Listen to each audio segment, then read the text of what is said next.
Found out that my wife was cheating with our youth pastor and one of my kids might be his. It all started innocently enough. Or at least, that's what I kept telling myself in the beginning. My wife, Sarah, had always been deeply involved with our church.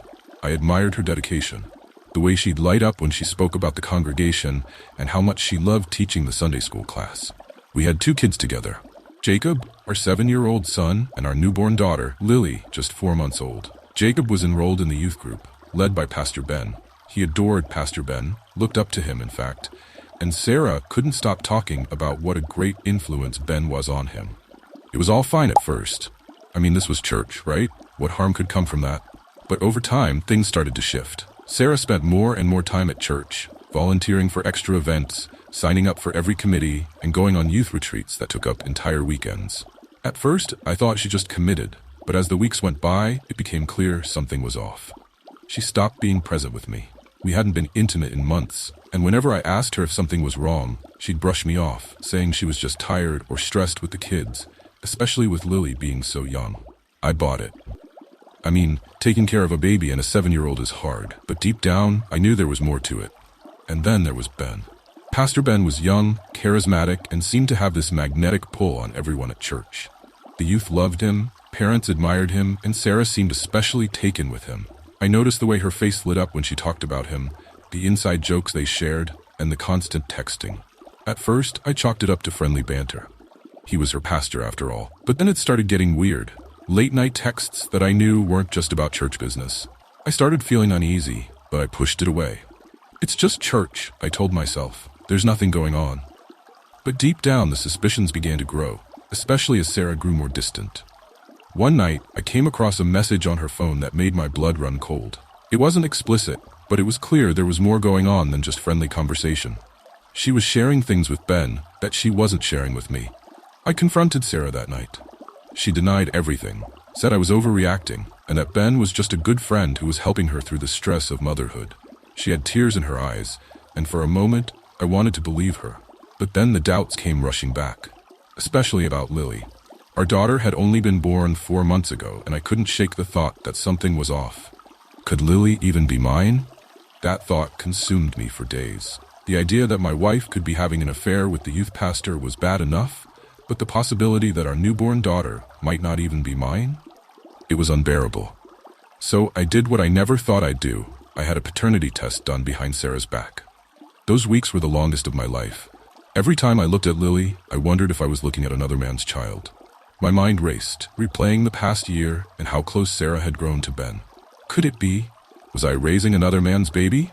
When the results came back, I opened the envelope with shaking hands. Lily was mine, 100%. For a brief moment, I felt a rush of relief.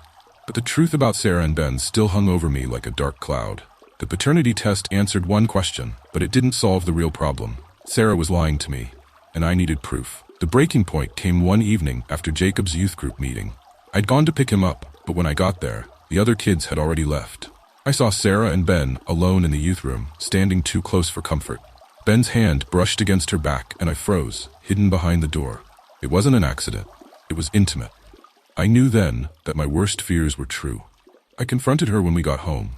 At first, she denied it again, saying I was crazy, that nothing had happened. But when I told her I saw them, her face went white. She couldn't deny it any longer.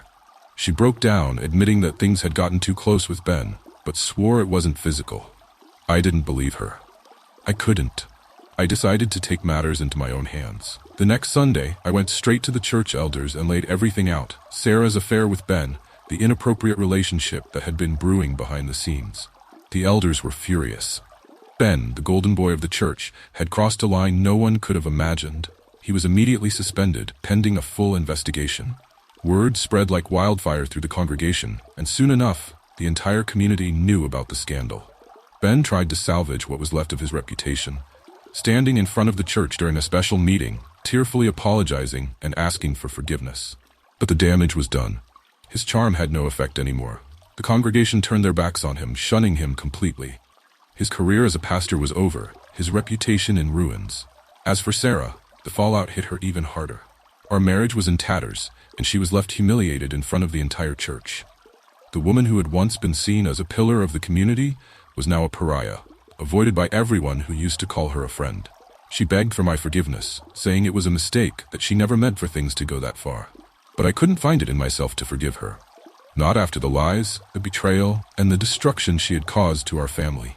We separated shortly after, and Sarah was left to pick up the pieces of her shattered life.